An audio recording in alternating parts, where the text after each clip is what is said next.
Amém, meus irmãos? Poder sentar. Abra sua Bíblia aí no texto bíblico que nós lemos no começo, Colossenses, capítulo 3. Nos últimos cultos, nós estivemos ministrando, basicamente há 2 mensagens atrás, nós falamos especificamente sobre o capítulo 3, versículo 1, até o versículo 12, versículo 11, e assim fomos caminhando, e eu gostaria de observar, na ótica do restante dessa palavra, nós que estamos falando sobre os parâmetros para ter comunhão. Quero relembrar você o texto, o nosso texto base é o texto de Salmo 133. Quão bom e quão suave é que os irmãos vivam em união.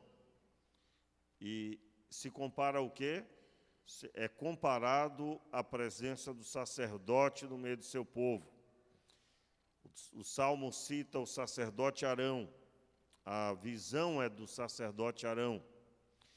E é semelhante ao sacerdote no meio do seu povo, que no Antigo Testamento significava perdão dos pecados, significava que havia um intercessor, pois o sacerdote era o intercessor para pedir a Deus pelos homens e levar as causas dos homens na situação do sacrifício, por exemplo, a principal delas.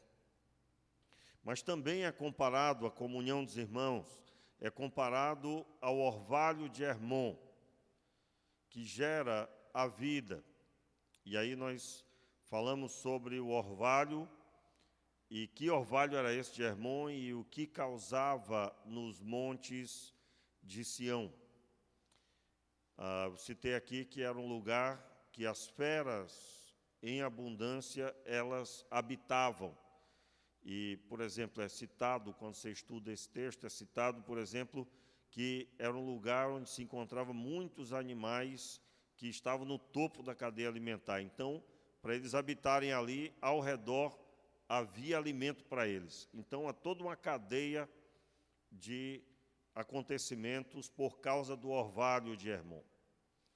E o texto do Salmo 133 finaliza dizendo: ali o Senhor ordena a bênção e a vida para sempre. Então, a compreensão é que a união dos irmãos, a comunhão dos irmãos, gera tudo isso. E aí nós estamos caminhando, vendo os parâmetros dessa comunhão. Eu acredito que tem sido respondido algumas perguntas. Então, por que, pastor, que eu conheço pessoas que foram ter comunhão e passaram a não ter mais comunhão, né? Por quê? Porque ficou descobrindo ali comportamento, teve uma situação, alguma coisa que alguém falou, né, e que trouxe tristeza para o coração, desestrutura, e assim o mau testemunho gera muito problema. Então nós estamos vendo esse parâmetro, e nós estamos observando que há uma visão única para a igreja, e que o Senhor ordena a bênção ali também onde há comunhão, dentro do padrão do Senhor. E eu quero ler, depois orar, o texto de Colossenses 3, eu quero ler somente o versículo 12, porque aí nós vamos caminhar versículo a versículo.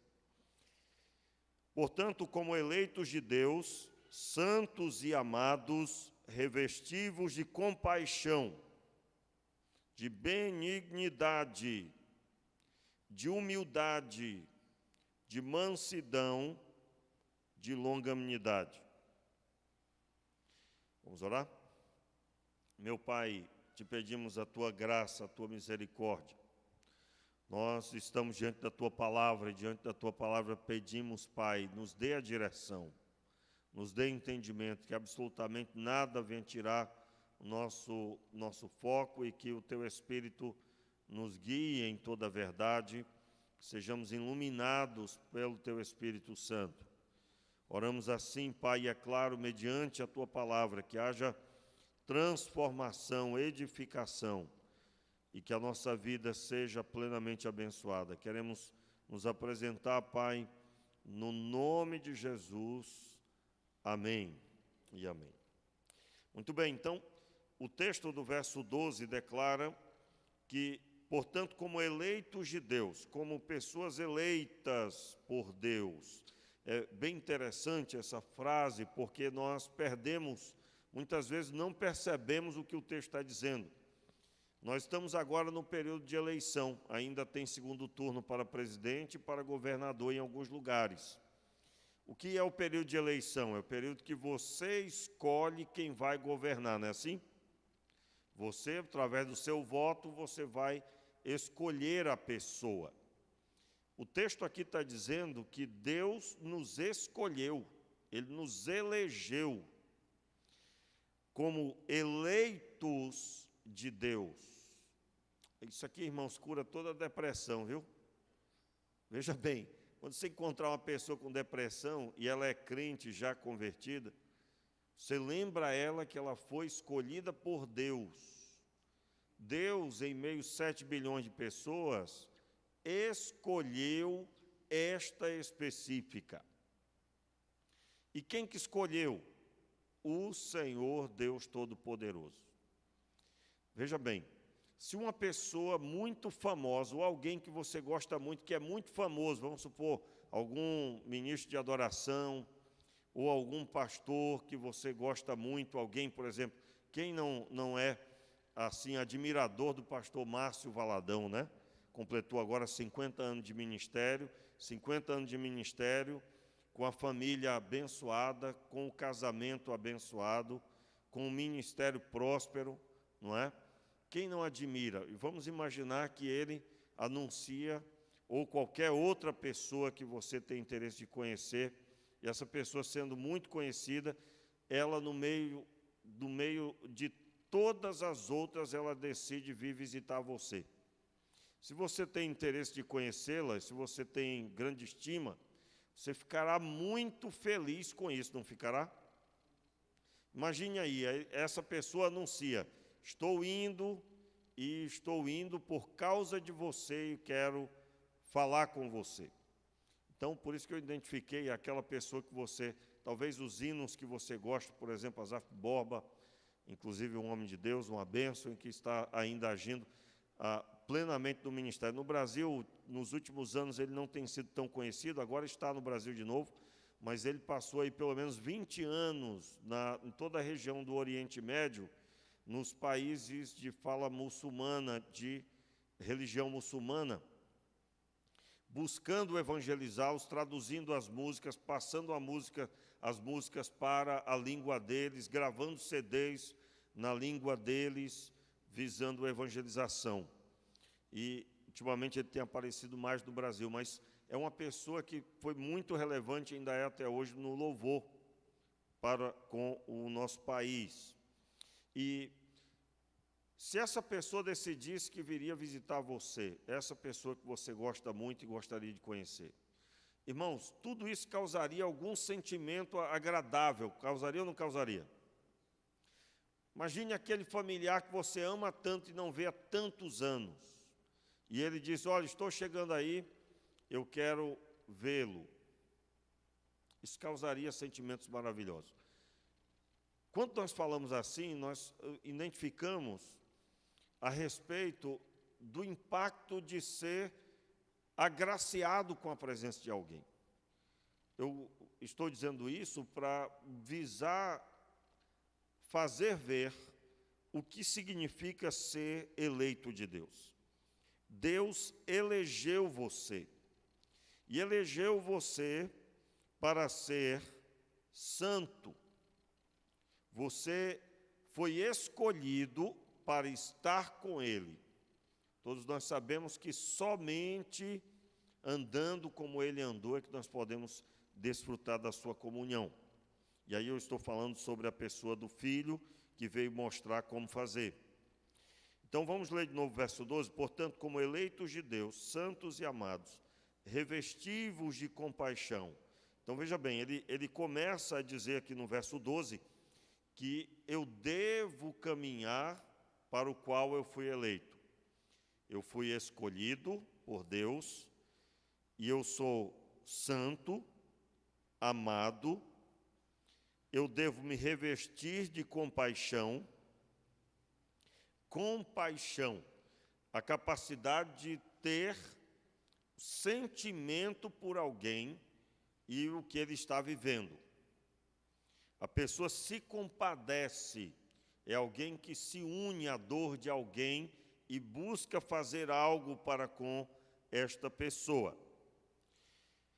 Revesti-vos de compaixão, de benignidade, a capacidade de ser benevolente sempre. Revesti-vos de humildade, ser humilde. Humildade aqui não é de aparência, mas é humildade de se apresentar na capacidade genuína diante de Deus. Nós devemos ser humildes. Devemos nos revestir também de mansidão. O que é a mansidão? Nós temos o maior exemplo de mansidão no Antigo Testamento. Se alguém perguntar para você isso, que é o maior exemplo de mansidão no Antigo Testamento? É a pessoa de Moisés. O texto exalta que não havia homem mais manso que ele na terra. Foi sempre assim? Não. No primeiro processo de Moisés, ele não suporta um egípcio agredindo um judeu e ele mata o egípcio. Ele esconde o egípcio e então, quando é descoberto, ele foge para Midian. Ali se casa, acontece todo o processo, Deus o chama. O faraó que queria matá-lo, porque buscou matá-lo, já havia morrido, então o Senhor o chama para retornar para o Egito. Mas ele, quando vai ter com o povo de Israel, ele é chamado por Deus. O texto bíblico, aliás, diz que não há homem na terra mais manso que ele. Atribui-se essa mansidão pelo fato de que ele havia descoberto por experiência própria que a força do braço não resolve nada. Não resolve. E provavelmente também a influência dos 40 anos que ele ficou cuidando das ovelhas de seu sogro. Era muito comum, né, as famílias, aliás, as famílias trabalhavam assim, trabalhavam em prol da família do patriarca, que no caso ali era o sacerdote de Midian. O texto da palavra vai exaltá-lo como o homem mais manso, e ele precisava mesmo, né, irmãos, porque as situações que ele passou, sempre constantemente sendo culpado de ter trazido o povo de Israel para o deserto para morrer ali. O primeiro momento que isso aconteceu é quando eles saem do Egito e olham para trás e veem o faraó com o seu exército, com 600 carros, e com era só os líderes, né, só a liderança do exército, estavam à procura de fazer eles voltarem para o Egito. A fala de Faraó lá declara assim: o que é que nós fizemos? Como nós deixamos o povo de Israel, os nossos escravos, irem embora? Então eles saem à procura novamente, aí você já conhece a história. Mas quando eles olham para aqueles egípcios, eles declaram: é por faltar sepulcros no Egito que nos trouxeste para o deserto para morrer aqui? Então a visão do povo de Israel é que o Moisés estava combinado com o Egito. Vamos matar todos eles, mas vamos ter esse pessoal morto aqui para enterrar, não. Vamos matar no deserto, né? Aí ele nos trouxe para morrermos aqui, né? Irmãos, é incrível isso, né? É por falta de sepulcros no Egito que nos trouxeste aqui, né? E aí, aquela é a primeira vez de muitas que o povo atribui a culpa a Deus ou culpa a Moisés, e a maioria delas a Moisés. Então ele precisou ser manso. Então, quando o texto bíblico diz que nós devemos nos revestir de benignidade, de humildade, de mansidão, eu acredito que não preciso dessa explicação, não é, irmãos? Você, na sua vida, tem coisas que lhe tiram do sério e coisas repetidas vezes acontecem e que você precisa ter paciência. Esse é um desafio enorme. E isso só pode ser feito com a visão de que eu preciso ser manso. E não só a mansidão, mas também a longanimidade. Uma pessoa longânima, uma pessoa que tem virtudes de... Eu gosto de interpretar dessa forma, né? Alguém que é constante, longânimo, alguém que se propõe a agir sempre, constantemente fiel, observando sempre a conduta que deve ser, moderadamente caminhando constantemente. E é claro, nós estamos falando sobre a nossa fé. E aí, nós estamos falando sobre os parâmetros para ter comunhão, né? Esse parâmetro que está estabelecido aí é de grande valia, você saber que você é um eleito de Deus. Você não deve andar de qualquer jeito, né?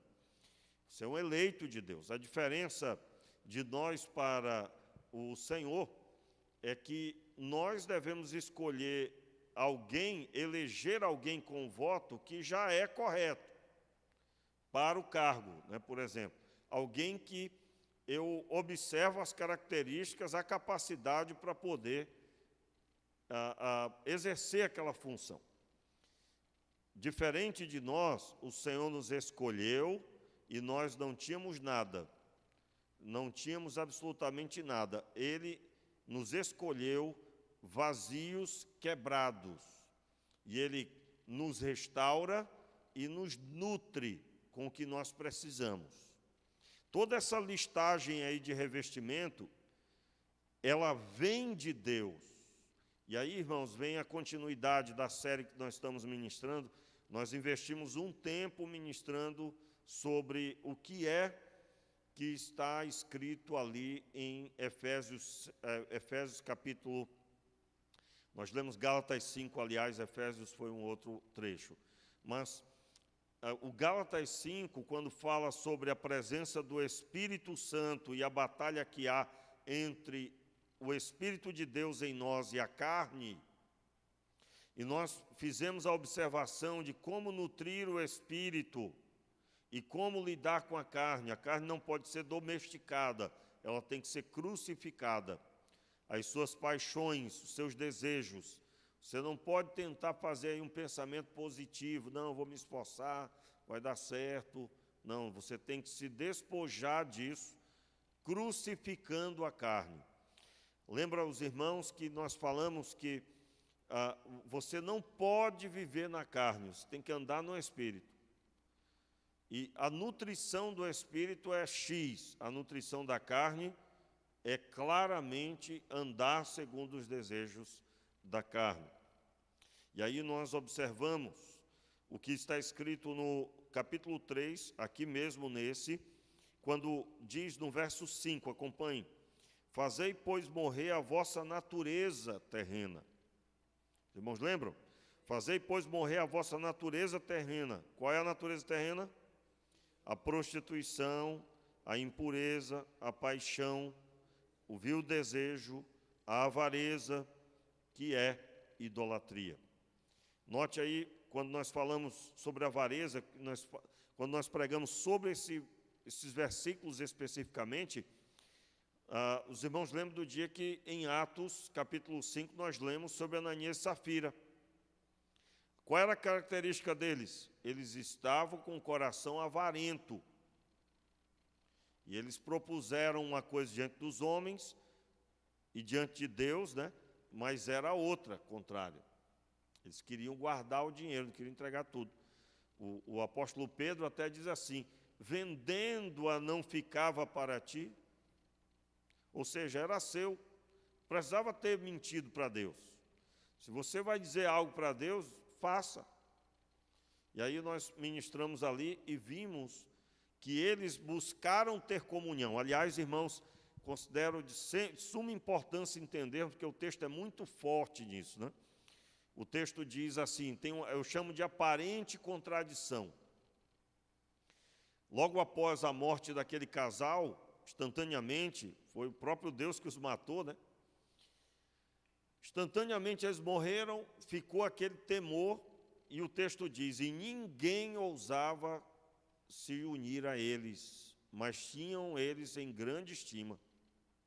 Esse ninguém é ninguém naquela conduta, ninguém naquela visão de viver o cristianismo de aparência. Ninguém naquela visão. Porque logo em seguida, o texto diz que os apóstolos faziam grandes sinais e pregavam a palavra, e era grande o número daqueles que o Senhor ia acrescentando à igreja. Então, era grande o número dos convertidos. Os convertidos. Por isso que o apóstolo Paulo vai declarar: fazei, pois, morrer. Quem é que vai fazer morrer, irmãos? O Espírito Santo? É o Espírito Santo? Não. É a pessoa. Pastor, não entendo. Entenda. A santidade é aquilo que você sabe que você tem que buscar na sua vida. Nessa época nós falamos sobre o piloto automático, que é aquilo que se mantém só apertando o botão. Não é possível acontecer dessa forma. Não é possível desse jeito. Então, eu gostaria que você refletisse que só é possível ter comunhão se você fazer morrer a natureza terrena. Não faça isso com seus irmãos. O quê? Você é avarento, você se prostitui, você tem impureza, você é dominado pela paixão, pelo vil desejo, pela idolatria. Ah, pastor, idolatria não existe no meio da igreja. Irmãos, você pode idolatrar um carro, você pode idolatrar sua família, sabia? Sua família morrer, sua esposa morrer, se o Senhor decidir levar todos os seus filhos. Irmãos, eu já vi algumas coisas, né, no decorrer do tempo. Ah, pastor, aqui na igreja? Não, irmãos, eu sou liderança. Desde 1 ano e 2 meses de convertido, eu já liderava uma pequena tarefa de evangelismo da igreja, mas já liderava e lidava com pessoas. E logo cedo, quase 1 ano e meio, 1 ano e 8 meses, eu acho, eu já era vice-líder da juventude, 3 meses depois já era líder. Tudo muito rápido. E graças a Deus, Deus me permitiu ver muita coisa. E eu digo a você que nós precisamos da misericórdia de Deus. O ser humano precisa da misericórdia. Eu digo a você que esse assunto é um assunto potente, muito forte, e que nós deveríamos dar mais atenção. Não é que você vai falar só o que você pensa que é correto. Nós estamos falando de uma pessoa movida pelo Espírito Santo. Nós não estamos falando de alguém que vai ficar medindo o comportamento. Ela vai ficar medindo as atitudes. Não, não. Nós estamos falando de alguém que transpira. Eu gosto de sempre lembrar de Esther, né? Esther passou por um tratamento de beleza que durou 6 meses, aproximadamente 6 meses. E quando você estuda o texto, você vai ouvir que esse tratamento era o tratamento de limpeza de pele e de aromatização do corpo, onde era comum ela tomar banho em sais aromáticos, em perfume. Literalmente, irmãos, era tomar banho com perfume, permanecer em uma banheira com óleos aromáticos. E o objetivo desse tratamento, é claro, acredito que periodicamente era feito isso, era para que no dia da noite de núpcias com o rei, ao transpirar, ela transpiraria perfume. E esse é um exemplo muito interessante para nos fazer entender que aquilo que Deus faz em nós vai fluir naturalmente. Tanto é que o Espírito Santo, um dos símbolos do Espírito Santo, é o óleo da unção. O óleo tem a capacidade de impregnar a pele. Você pode ver que se você põe óleo na sua mão, se você for lavar com água, você não vai ser bem-sucedido. Não é? Ninguém nem nota isso, porque nós temos muito facilmente, né, produtos químicos para lavar em casa as mãos. Qualquer pessoa tem, né, irmãos? Algum tipo de produto básico para lavar, ninguém nem nota isso. Mas se não tivéssemos, eu digo a você que as pessoas, dependendo, não gostariam de se aproximar de óleos, qualquer um que seja, porque depois a mão ficaria com dificuldade. Então, esse efeito dessa impregnação, no bom sentido dessa palavra, é o mover que o Espírito Santo quer fazer. O Espírito Santo quer que seja algo natural, mas quanto tempo você passa, vamos dizer assim, né, banhando-se no óleo da unção, que é o Espírito Santo? Quanto tempo? Quanto tempo você recebe do perfume do Espírito? Irmãos, o suor é algo natural de quem se movimenta, ou do ambiente que a pessoa está. Então, aquilo que vai fluir de nós será natural. Se você não fizer morrer, o que haverá é exatamente prostituição, impureza, paixão, vil desejo, avareza e que é idolatria. Então, como eu estava dizendo, eu já vi um pouco. E como eu já vi, irmãos, pessoas que ao perderem seus familiares, começam a falar coisas contra Deus. Né? Eu tenho ensinado e procuro dizer isso não na hora da dor, né? Porque na hora da dor ninguém ouve. A pessoa está sofrendo, não vai ouvir. Quando uma pessoa está sofrendo, a gente deve ficar ao lado. Eu duvido que você não já viu isso que eu estou dizendo. A pessoa parou a vida por causa daquela pessoa que morreu. A pessoa está em depressão, talvez até hoje, porque não aceita que aquela pessoa morreu. Irmãos, uma pessoa deve chorar os seus mortos, mas não é comum, 2 anos depois, 3 anos depois, meses depois, né? 1 mês, eu acredito que é algo, 2 meses, né?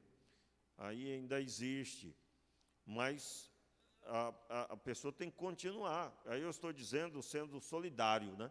Mas, biblicamente, Davi ficou 3 dias, depois que aconteceu, ele se levantou e disse: o Senhor sabe o que está fazendo.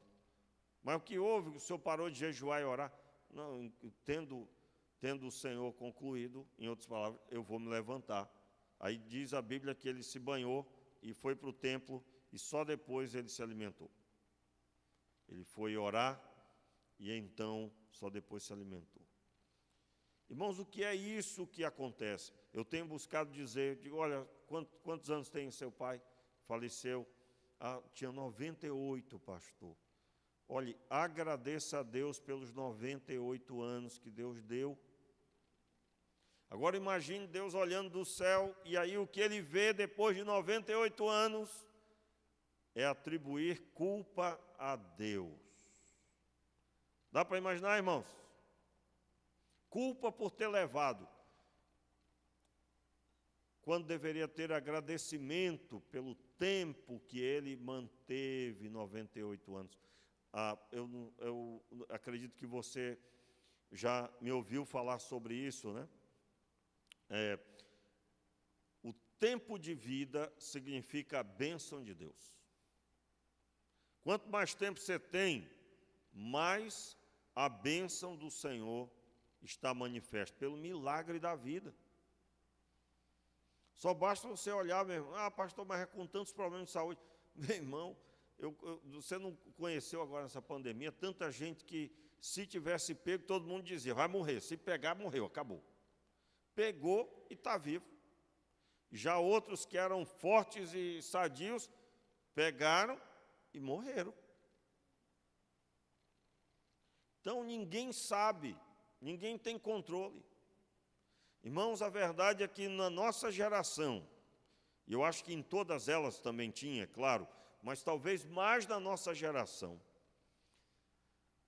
nós estamos vivendo um período em que, ai do Senhor se ele levar os filhos todos. A obra de Jó, fique com Jó, né? Os irmãos estão me entendendo o que eu estou dizendo? Jó passou, a gente não pode passar também? Pode ou não pode acontecer? Irmãos, é uma dor muito grande, né? Recentemente eu ouvi de um filho que morreu. Quando o pai ouviu que o filho morreu, o que aconteceu?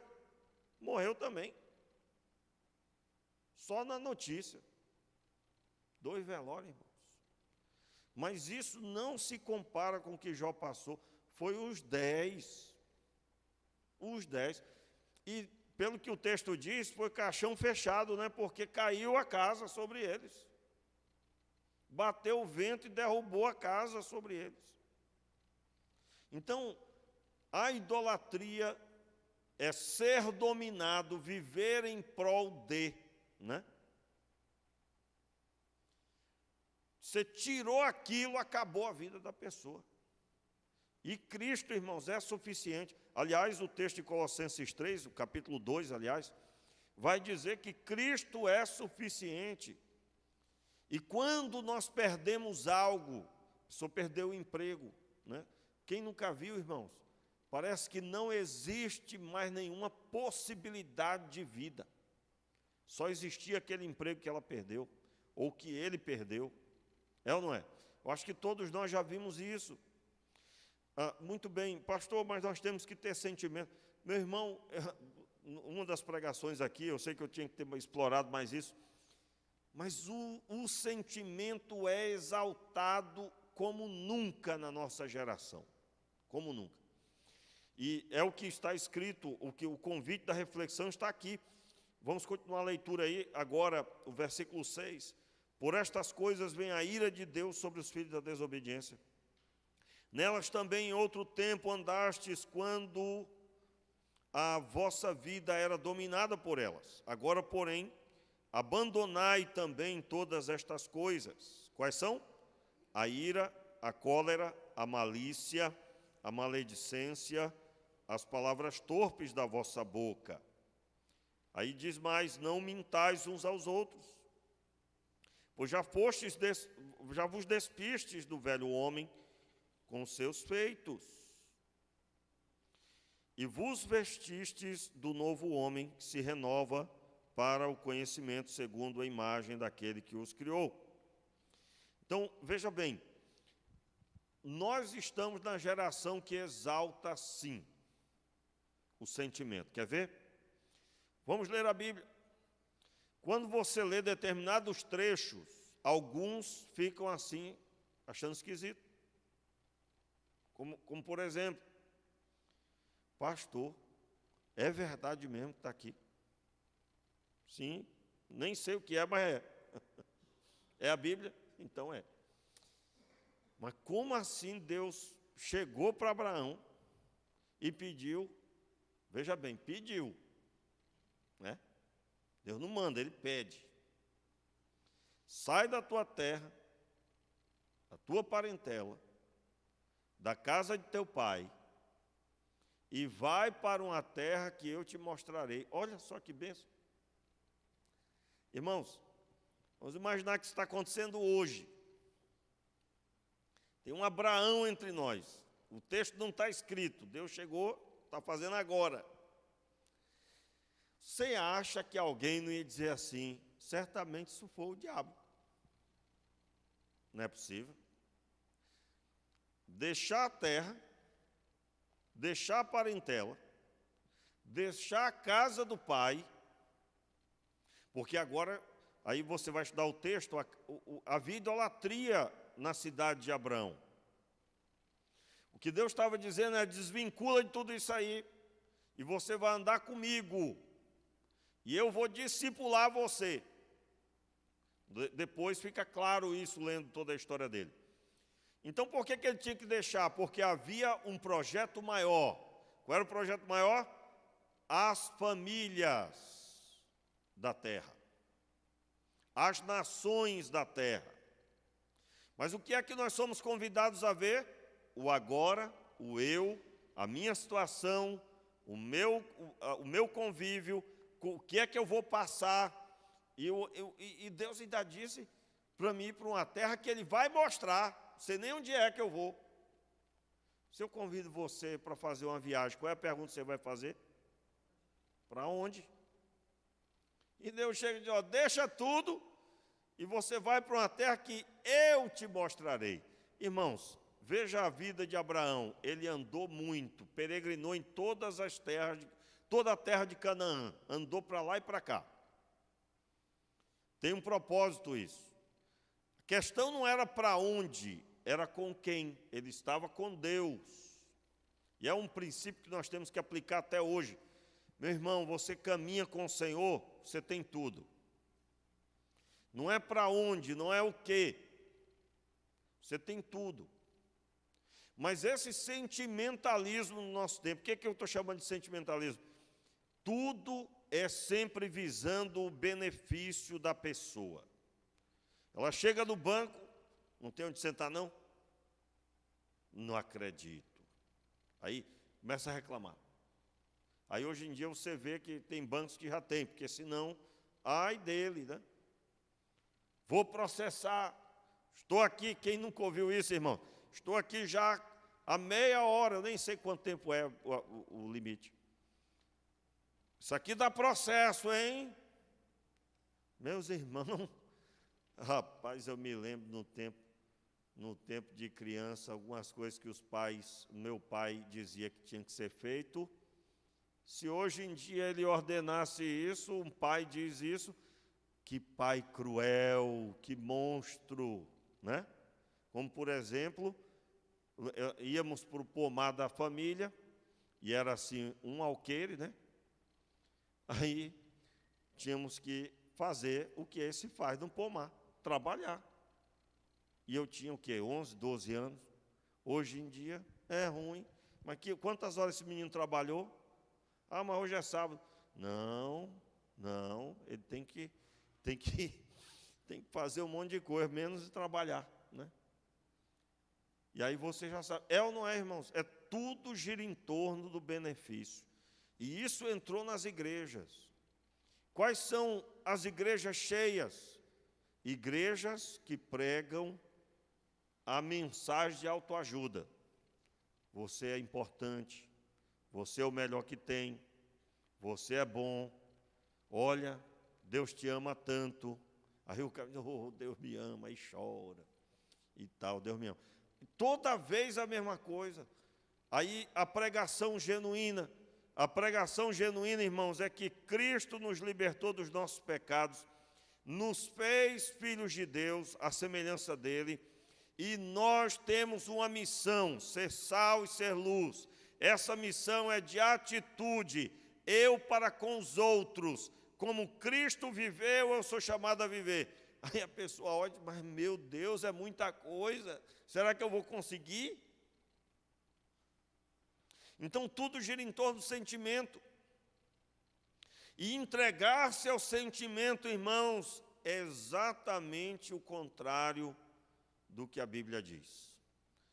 Pessoas são movidas pelo sentimento. Está aqui a listagem. Veja bem, o texto diz assim, versículo 7, nelas também outro tempo, aí no verso 8, agora, porém, abandonai também todas estas coisas.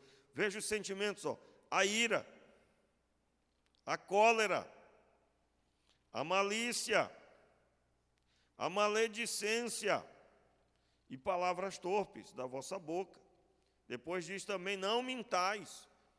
Você sabe que a maior parte das mentiras, elas têm um objetivo, preservar a pessoa que está mentindo, ou fazer com que ela tenha bons sentimentos. Como assim? Eu menti porque aí ele não sabe, aí ele vai se dar mal, e eu estou muito feliz que ele vai se dar mal. A mentira tem um objetivo, né? O pessoal às vezes quer dar uma salvada aí nas crianças, né? Pastor, aquela fase que mente muito, né? Meus irmãos, eu quero lembrar que a Bíblia diz que todo mundo nasceu pecador, viu? E muitas vezes vai que está arriscado que ele aprendeu, foi em casa, né, a mentir. Não é? Se o seu filho começou a mentir, eu quero lembrar que quem vai pôr o limite da mentira, quem vai ser a cadeia, é você. Né? Como assim cadeia? Se você não for o policial, entre aspas, né? A viatura, agora, né? Pode ser que no futuro ele encontre um policial e a viatura. É ou não é? Meus irmãos, o limite se aprende em casa. Não é na escola, não é com o professor. Ele tem que chegar na escola já sabendo que tem que respeitar o professor ou a professora. Mas quem que ensina isso? É o pai e a mãe. Não é? Aí, né, irmãos, eu me lembro do meu garoto aqui, eu ficava sempre sentado do lado da gente, claro que também não é, como eu disse, não é santo, e de vez em quando eu tinha que pegar pesado, mas o menino cresceu sempre sentado aqui na hora do culto e tudo.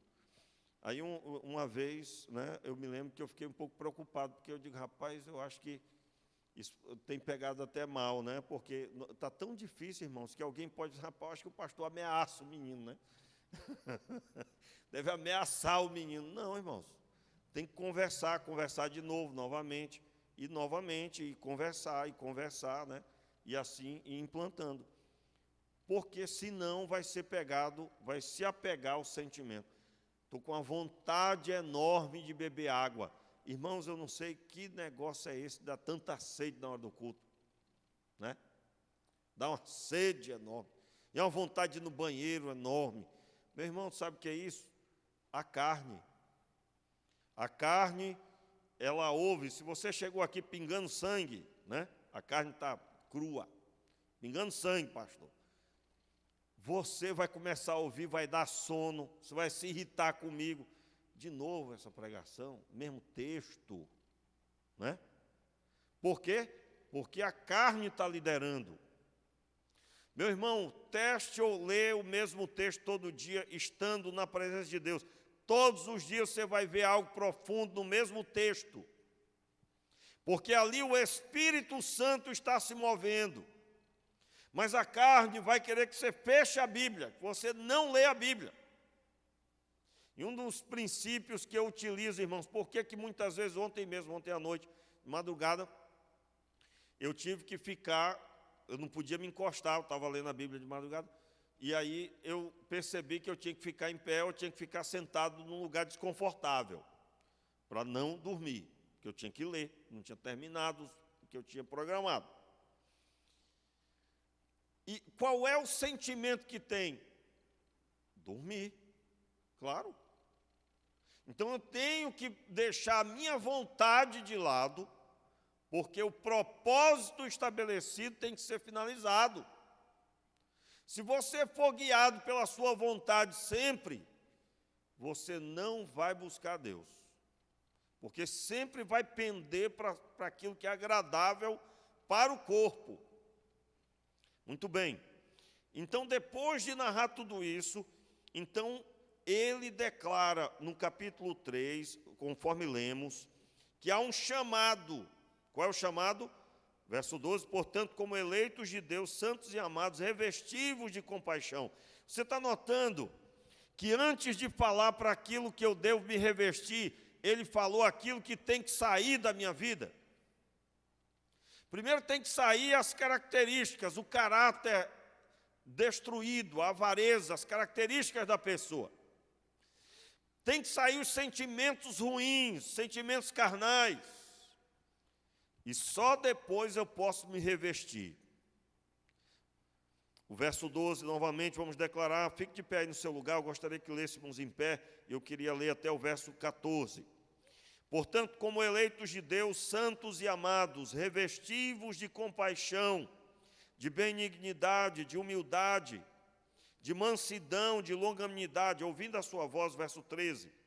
Suportai-vos uns aos outros, perdoai-vos uns aos outros, Se alguém tiver queixa contra outrem, assim como o Senhor vos perdoou, assim também perdoai vós. Ok, irmão? Só até aí, verso 14, aliás, verso 14 também. E acima de tudo isso, porém, revesti-vos de amor, que é o vínculo da perfeição. Poder sentar. Revesti-vos de amor, que é o vínculo da perfeição. Então, qual é o princípio que eu aprendo aqui no texto? Eu tiro o que é ruim, o que é carnal, o que é natureza terrena, e eu agora me revisto do novo homem. E ao me revestir do novo homem, eu vou poder me juntar com meus irmãos e me unir com meus irmãos com o perdão de Deus no meu coração. Versículo 13, suportai-vos uns aos outros. Meus irmãos, é verdade, você vai encontrar pessoas que não são fáceis. E por causa dos seus problemas, os problemas dela, essa pessoa tem uma certa dificuldade. Ela tem dificuldade. E talvez não seja nada disso, é que você é enjoado mesmo. Que você é exigente mesmo, né? Fulano não tem assuntos agradáveis. Vem me falar de trabalho, hoje é domingo. Olha só, irmãos. Oh, meu pai. Irmãos, não importa o assunto, importa a comunhão. Aí, a pessoa é exigente, ela quer escolher o que o outro vai falar. É possível isso? Você entra na mente da pessoa e diz: vamos conversar sobre tal assunto, tá bom? É assim que funciona? Não. Então, talvez você seja exigente. Você seja uma pessoa, você é que é difícil. Irmãos, eu acredito que não teve um aqui que não já passou isso. Você já enjoou de você? Se você não enjoou, você já enjoou de você? Você já se olhou assim e disse: mas como é que pode? Eu achava que eu não era isso que eu sou.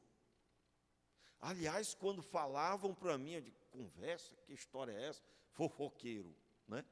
Aí inventava. Irmãos, será que foi só eu que descobri algo sobre mim mesmo que os outros já tinham me dito? Não é possível. Você é igual a mim, filho. Só que você talvez tem mais ou menos defeitos aparentes, ou que você já enxergou. Irmãos, não tem um que não esteja assim, às vezes, com a respiração pesada de: meu Deus, meu Senhor, isso sou eu, né? Não é possível que você não já passou por isso. Então, qual é um grande ensino para nós? Meu irmão, você precisa suportar o seu irmão. E quando você não estiver querendo suportar, lembre de você nos seus piores momentos. E como você precisava de alguém. Então, você deve suportar o seu irmão. E é claro, ele suportar você, porque o texto diz: suportai-vos uns aos outros. Perdoai-vos uns aos outros. Então, você vai perdoar o seu irmão. Ah, mas ele fez isso e aquilo outro. Meu irmão, você vai perdoar e acabou. O perdão não é um sentimento. Irmãos, quem nunca ouviu isso, né? Parece que o perdão eu tenho que sentir. Você vai ficar procurando, esperando, não vai sentir nada. Perdão é uma decisão, é uma ordem. O Senhor diz: amai-vos uns aos outros. O problema é que a pessoa ouve como uma sugestão, né? Tem até uma matéria no curso Homem ao Máximo que é assim: 10 ordens ou simples sugestões. Os 10 mandamentos, irmãos, são sugestões ou são ordens? Se é ordem, ordem não se questiona. Ah, depende. De Deus se questiona? Alguém se propõe?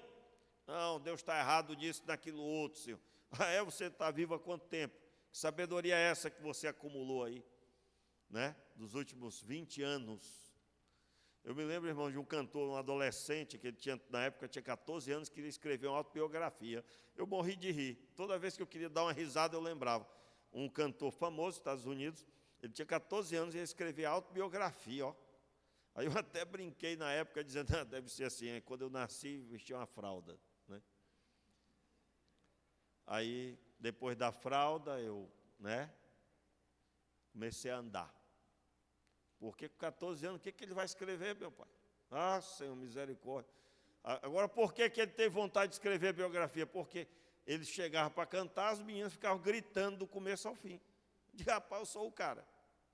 Eu sou o fulano, ó. Não pode ter para ninguém não, quer saber, eu vou escrever um livro. Eu sou o cara, né? Então, que sabedoria é essa que você acumulou? Que te tirou do princípio, tirou do propósito, te tirou do projeto de Deus.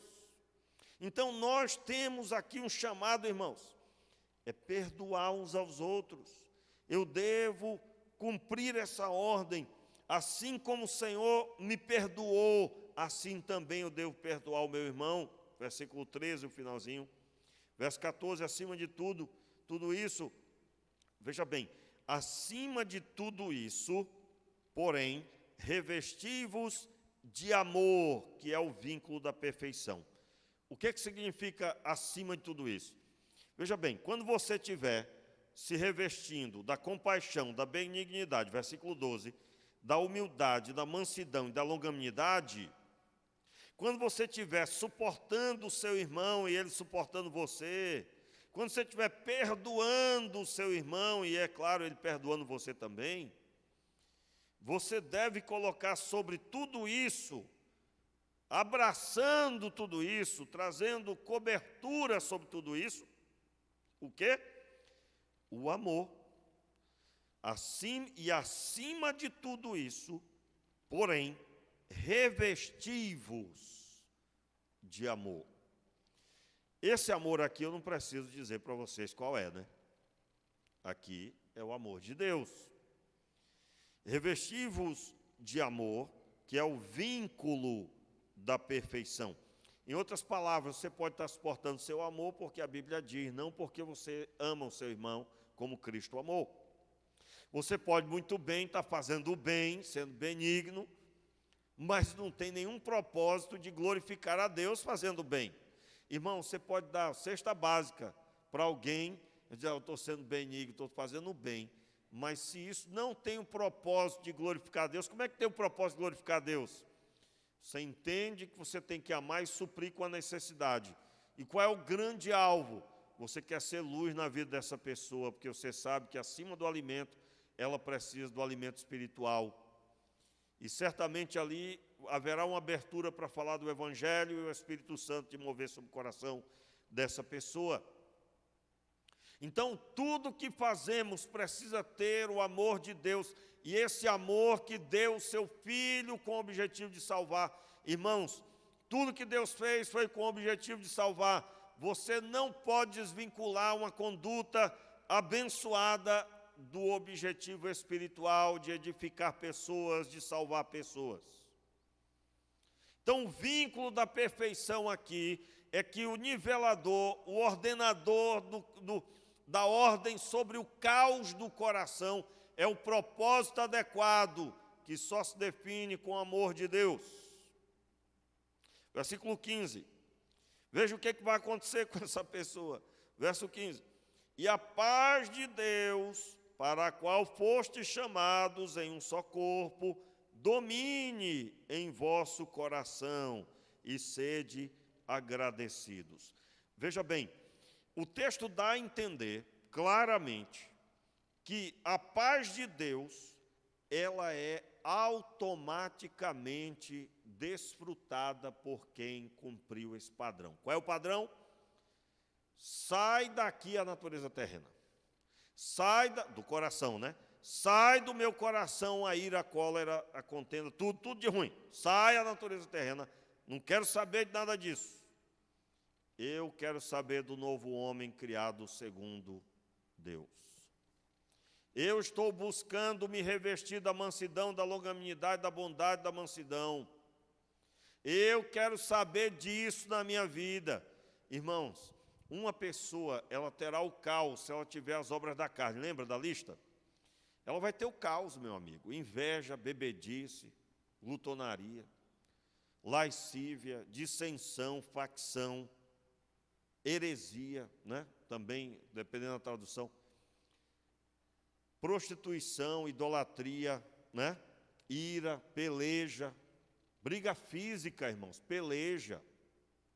Tem ou não tem o caos essa pessoa? Vai ter o caos. Só problema. Vai andar na rua, tem uns que ele fala, tem outros não. Mas o que foi aquilo ali? Né? Não, rapaz, porque eu tinha um problema. Mas já resolveu, é ruim. Ou seja, a pessoa vai ter problema. Quem anda guiado pela carne tem problema.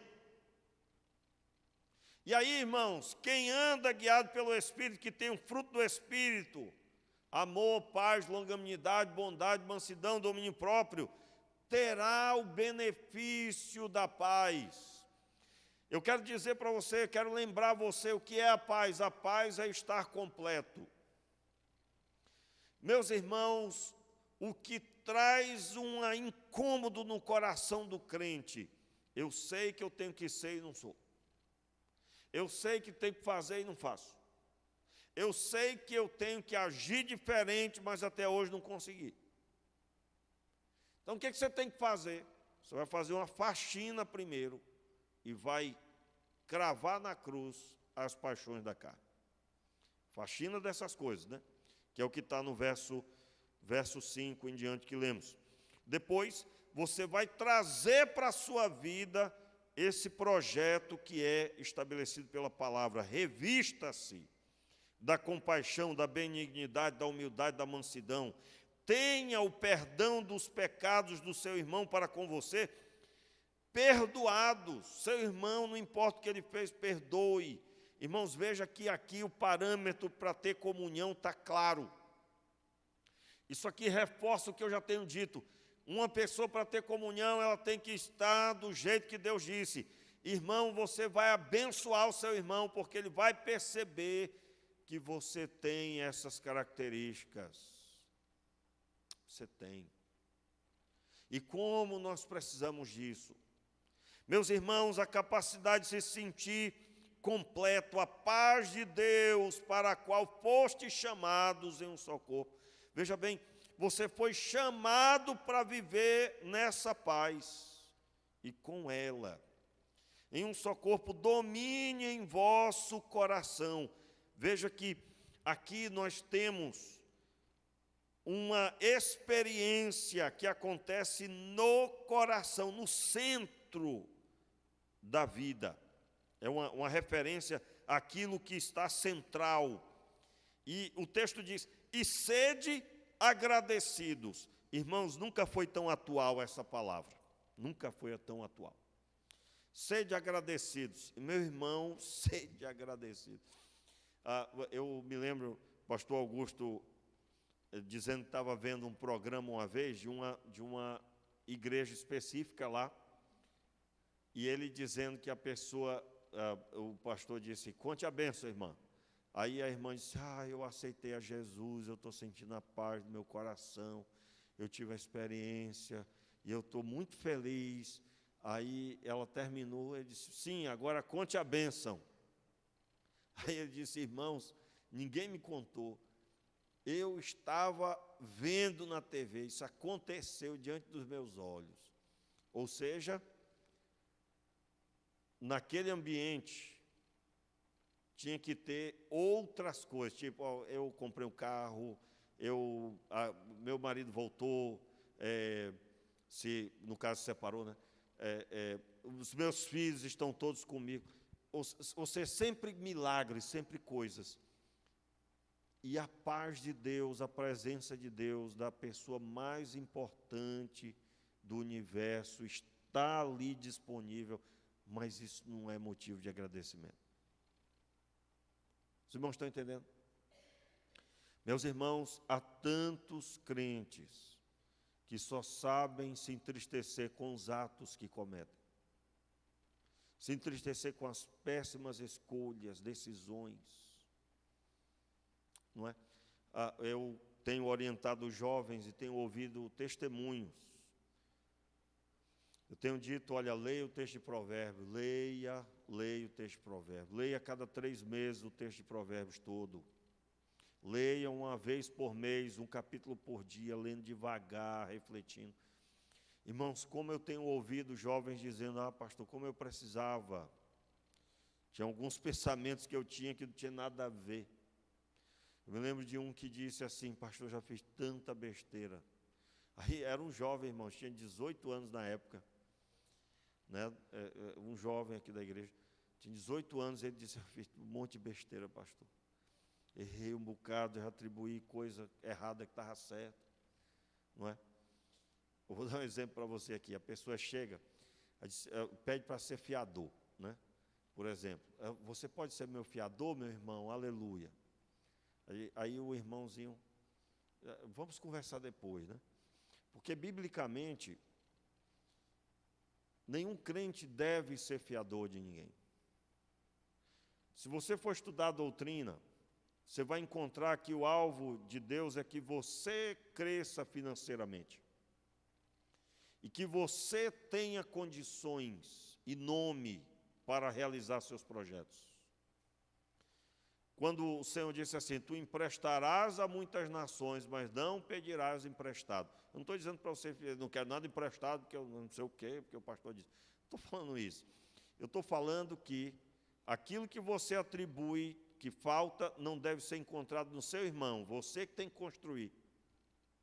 Não é? Irmãos, e você vai encontrar pessoas dizendo, fulano não me ajudou, Beltrano não me ajudou, fulano não quis me ajudar. E no meio da igreja está arriscado isso. Tem um curso da Universidade da Família, de finanças, que trata isso, para os irmãos terem uma ideia. O que seria dito para um crente que precisa que outro irmão seja fiador dele? Qual a orientação para quem está pedindo e para quem está ouvindo o pedido?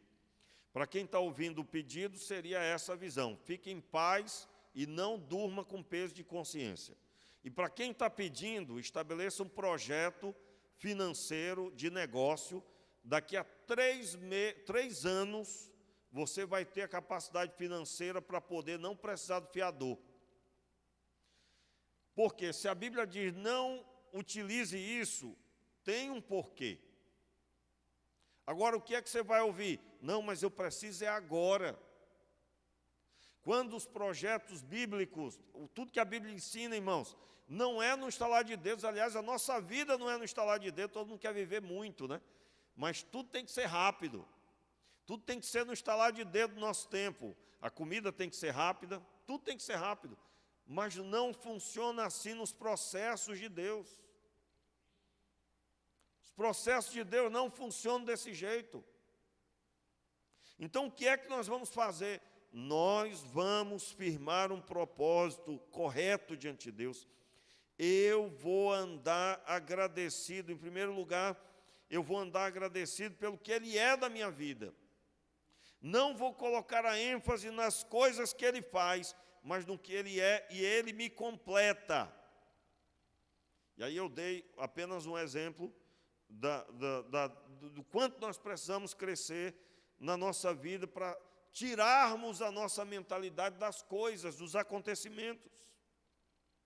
E aí, irmãos, ele segue, verso 16, a palavra de Cristo habite em vós abundantemente, em toda sabedoria, ensinando-vos e aconselhando-vos uns aos outros. Olha só, quando você vê aqui a palavra de Cristo habite em vós abundantemente, vamos imaginar aqui o ambiente. Quando nós lemos aqui com os 4 evangelhos nas mãos, a palavra de Cristo habite em nós, tem uma outra conotação. É ou não é? Na época que Paulo escreveu, não tinha ainda os 4 evangelhos na mão do povo como tem hoje. Aliás, nem tinha ainda os 4 evangelhos. Se tinha, não tinha sido divulgado ainda. Não tinha. Né? Quando eu digo não tinha, irmãos, talvez já tinha, mas não estava na mão divulgado. Está aqui. Mateus escreveu, né? Aí tem que ver data e tal. O mais antigo deles, no meu entendimento, é o Evangelho de João.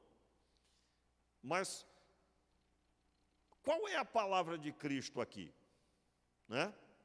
Aí você vai estudar Atos dos Apóstolos, você vai descobrir que você tinha a doutrina dos apóstolos. Nós perseveraremos na palavra, no estudo da palavra e na oração, no ensino da palavra e na oração. O que é que os apóstolos ensinavam? Basta você ler as palavras de Pedro, a pregação de Pedro. A pregação de Estevão, você lê, qual era a ênfase? Provar que Cristo é o Salvador, e que Ele morreu pelos nossos pecados, e que Ele ressuscitou ao terceiro dia, e que Ele subiu ao céu, e a ênfase de estar sentado à destra do Pai era muito forte, simbolizando que o que Ele pregou, que nós iremos morar com Deus, Ele mesmo já viveu. Os irmãos estão ouvindo? O que Ele disse para nós vamos ressuscitar, Ele ressuscitou. Nós vamos habitar com Deus e Ele já foi na frente. Eu estou falando num português nosso, né? Mas eram outras palavras. A ênfase da assunção de Cristo, da subida dele, era algo muito pregado, ensinado para a igreja. Então, qual é as palavras de Cristo? Assim como Ele veio para perdoar os meus pecados, eu vou fazer jus a esse perdão. Eu vou andar nas palavras dele. Quais são as ênfases de Jesus que ele ordenou? Tem uma porção, mas as principais: ide pregai o evangelho e a ceia. A ceia fala da comunhão entre os irmãos e com Deus. E para realizar a ceia, eu tenho que estar andando conforme ele andou. Então, nessa ordem está inserido todas as doutrinas que nós temos o privilégio de ter dos 4 evangelhos. Porque naquele momento, a igreja de Colossos não tinha conhecimento nada disso organizado. Mas eles sabiam os princípios profundos da vinda de Cristo. E eles aplicavam isso. E aí, veja bem, a palavra de Cristo habite em vós abundantemente. Porque, irmãos, habite em vós abundantemente, em toda a sabedoria, ensinando-vos e aconselhando-vos uns aos outros. E veja bem, vai mais longe, com o quê? Com salmos, hinos e cânticos espirituais, cantando ao Senhor com gratidão em vosso coração. Entenda aqui, na época deles, a doutrina de Cristo, o ensino dos apóstolos, era o que eles deveriam ter fortemente neles. Por quê? Porque eles, quando se reunissem, eles precisariam aconselhar uns aos outros. Irmãos, qual é o grande problema em relação a isso? Alguns atribuem que aconselhamento é com o pastor. Você está precisando de aconselhamento, por que você não vai procurar o pastor, né? Meus irmãos, existem segredos do coração que a pessoa só vai conseguir contar para aquela pessoa próxima. Você está lá conversando, primeiro dia, depois de novo, e aí a pessoa sentiu-se à vontade para contar um problema, uma crise, às vezes até uma coisa boba aos olhos de quem ouve, mas é uma coisa muito forte para aquele que fala.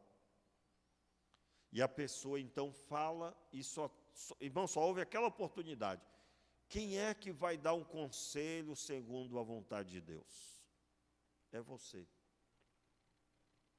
Então, veja bem, você é discípulo de Jesus, você tem que fazer a faxina das coisas ruins da carne, tem que crucificar as paixões, você tem que se revestir do novo homem, da mansidão, do domínio próprio, da compaixão, da humildade, da longanimidade, você tem que ter o perdão para com seu irmão, sempre com você.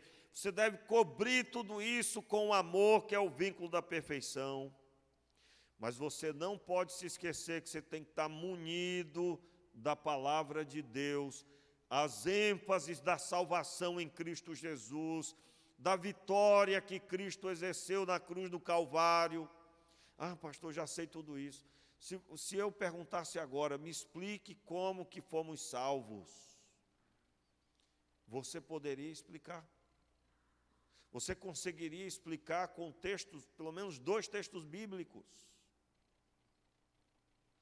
Aí eu volto naquela fala minha, não é que você não sabe, é que você não treinou. Nós precisamos, crentes, nós precisamos de treinamento. Como assim treinamento?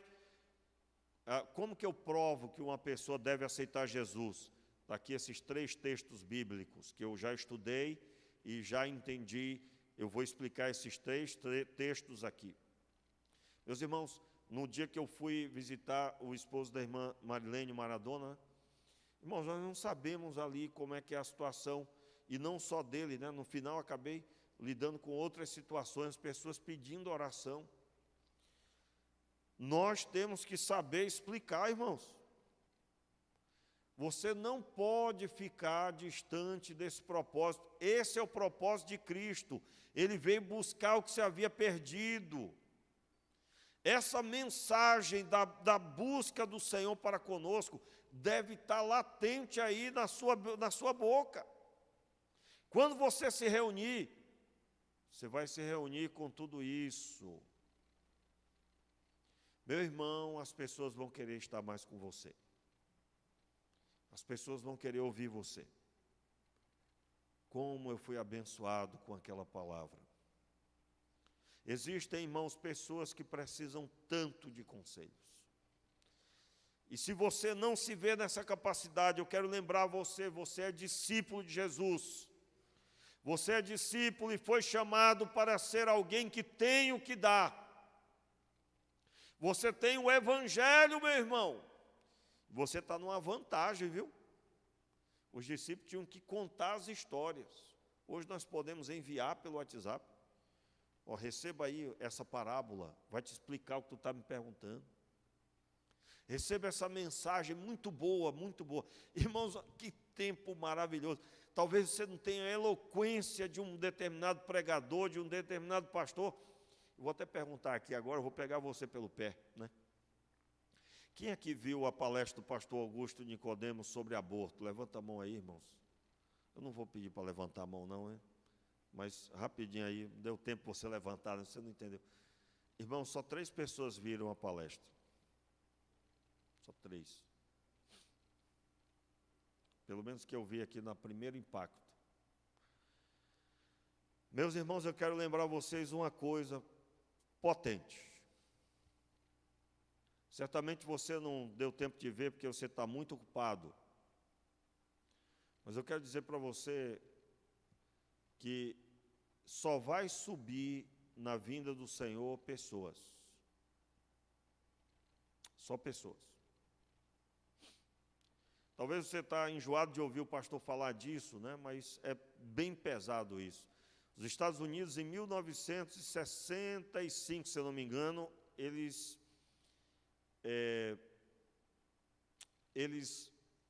promulgaram a lei, como é que chama, gente? Aprovaram o aborto como sendo algo que é direito do cidadão que desejar.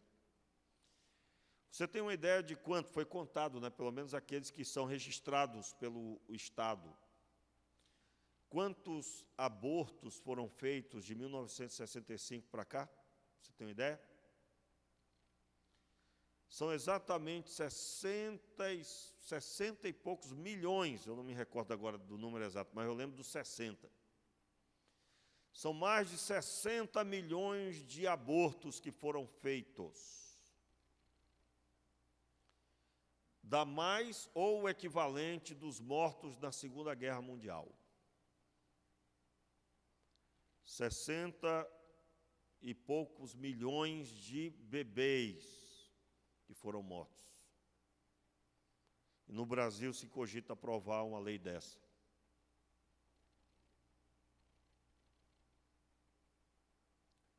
Seu pastor só pediu para você assistir. Porque o que falta, veja bem, irmãos, o pastor saiu do assunto. Vamos ler o verso 16, estou acabando. A palavra de Cristo habite em vós abundantemente, em toda a sabedoria, ensinando-vos e aconselhando-vos uns aos outros, com salmos, hinos e cantos espirituais, cantando ao Senhor com gratidão em vosso coração. O assunto é, eu tenho que saber para aconselhar, não é isso? Qual o propósito de eu ter colocado aquele link? Meus irmãos, eu não assisti ou ouvi uma mensagem, um estudo bíblico tão profundo como aquele. E olha que eu já estudei um pouco. Eu não ouvi, assisti um estudo como aquele do pastor Augusto Nicodemos. Que trabalho deu aquele sermão para fazer aquele sermão? Você conhece pessoas que é a favor do aborto. Se você está munido do que a Bíblia diz, você pode fazer o quê? Aconselhar. Eu já estive, irmãos, lá no Acre, diante de pessoa, uma moça da minha família. Ela estava com o preparado lá, né, para tomar. E eu tive acesso a dar conselhos, mas isso é porque era próximo, era na minha família.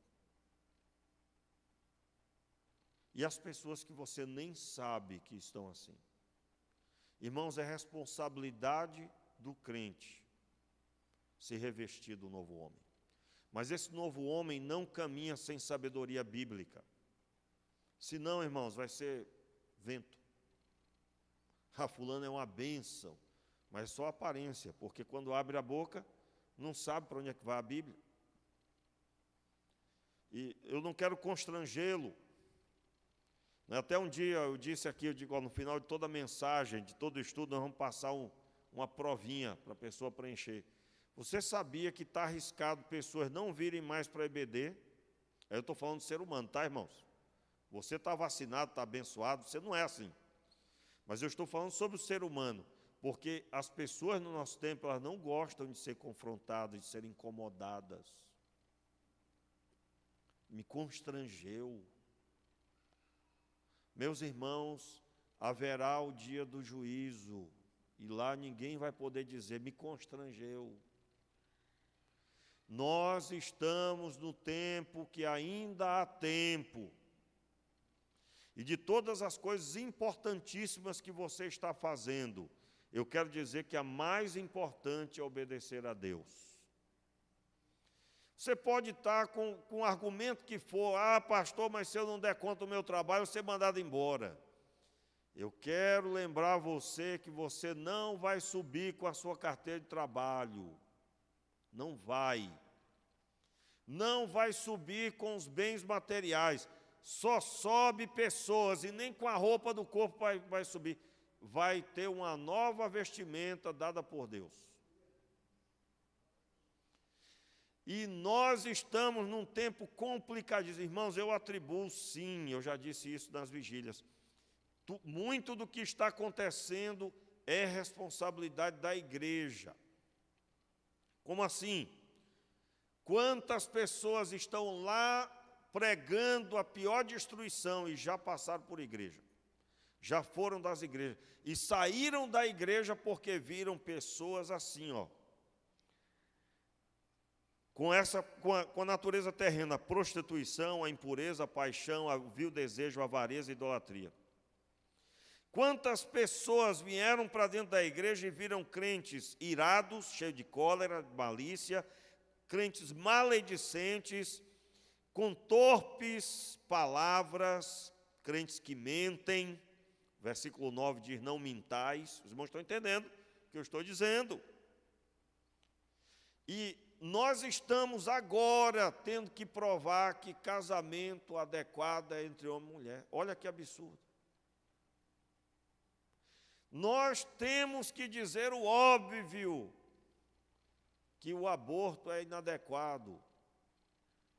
Como assim? Não é? Como assim? Apoia-se o bandido. Não é? Quem nunca ouviu, né, irmãos? Coitadinho, ele só queria levar o sustento para casa, fazendo o quê? Roubando. Ai, ai. Quer dizer que os outros que estão levando o sustento para casa trabalhando,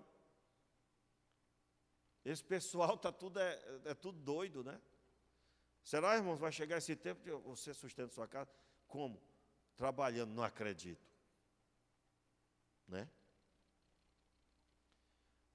Para pensar, irmãos, aqui no governo do Estado, já acabou, né? Já acabou. O governo do Estado não tem segundo turno. Mas tinha um candidato, que foi o terceiro, se eu não me engano, segundo, não lembro mais, que uma das propostas dele é esvaziar o presídio, amigo.